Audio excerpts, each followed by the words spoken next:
Cabinet విస్తరణకు ఇవాళే ముహూర్తం. రాష్ట్ర మంత్రివర్గంలో కొత్తగా ముగ్గురికి చోటు లభించింది. మధ్యాహ్నం సరిగ్గా 12:45 కొత్త మంత్రుల ప్రమాణ స్వీకారం ఉండబోతోంది. వివేక్, కవ్వంపల్లి సత్యనారాయణ, వాకిటి శ్రీహరికి అవకాశం ఇచ్చారు. మాల, మాదిగ, బీసీ సామాజిక వర్గాల నుండి నేతలు ఎంపిక చేశారు. విస్తృత చర్చల అనంతరం విస్తరణపై అధిష్టానం నిర్ణయం తీసుకుంది. ప్రస్తుతం ముగ్గురికి అవకాశం, ఖాళీగా మరో 3 స్థానాలున్నాయి.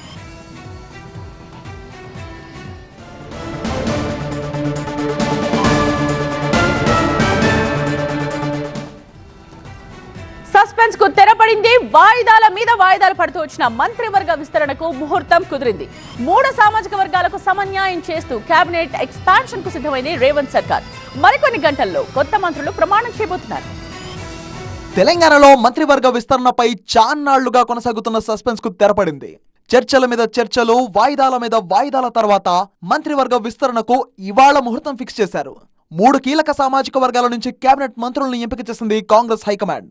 మాల, మాదిగలకు సమన్యాయం చేస్తూ ఇప్పటి వరకు ప్రాతినిధ్యం లేని ముదిరాజులకు కూడా ఈసారి అవకాశం కల్పించింది కాంగ్రెస్ హైకమాండ్. అధిష్టానం గ్రీన్ సిగ్నల్ ఇవ్వడంతో రాజ్భవన్ కు కొత్త మంత్రుల జాబితా పంపింది రేవంత్ సర్కార్. దీంతో గవర్నర్ కార్యాలయంలో ఏర్పాట్లు చకచకా జరిగిపోయాయి. మంత్రివర్గంలో 6 ఖాళీలలో 3ంటిని ఇవాళ భర్తీ చేయబోతున్నారు.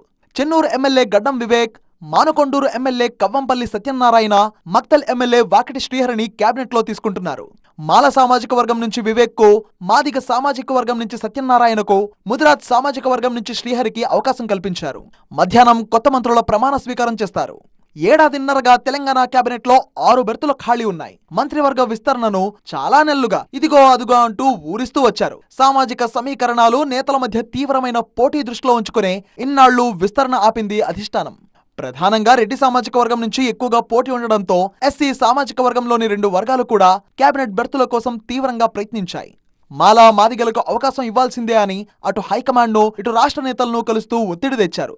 దీనిపై రాష్ట్ర స్థాయిలో incharge Meenakshi Natarajan, CM Revanth Reddy, PCC chief Mahesh Kumar Goud పలు దఫాలుగా చర్చలు జరిపారు.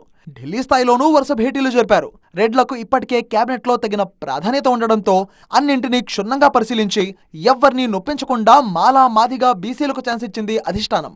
మరో 3 పెండింగ్ ఉండడంతో ఆ 3ంటినీ చూపి రెడ్డి, ఎస్టీ నేతలను బుజ్జగించే అవకాశం ఉంది ఇప్పుడు.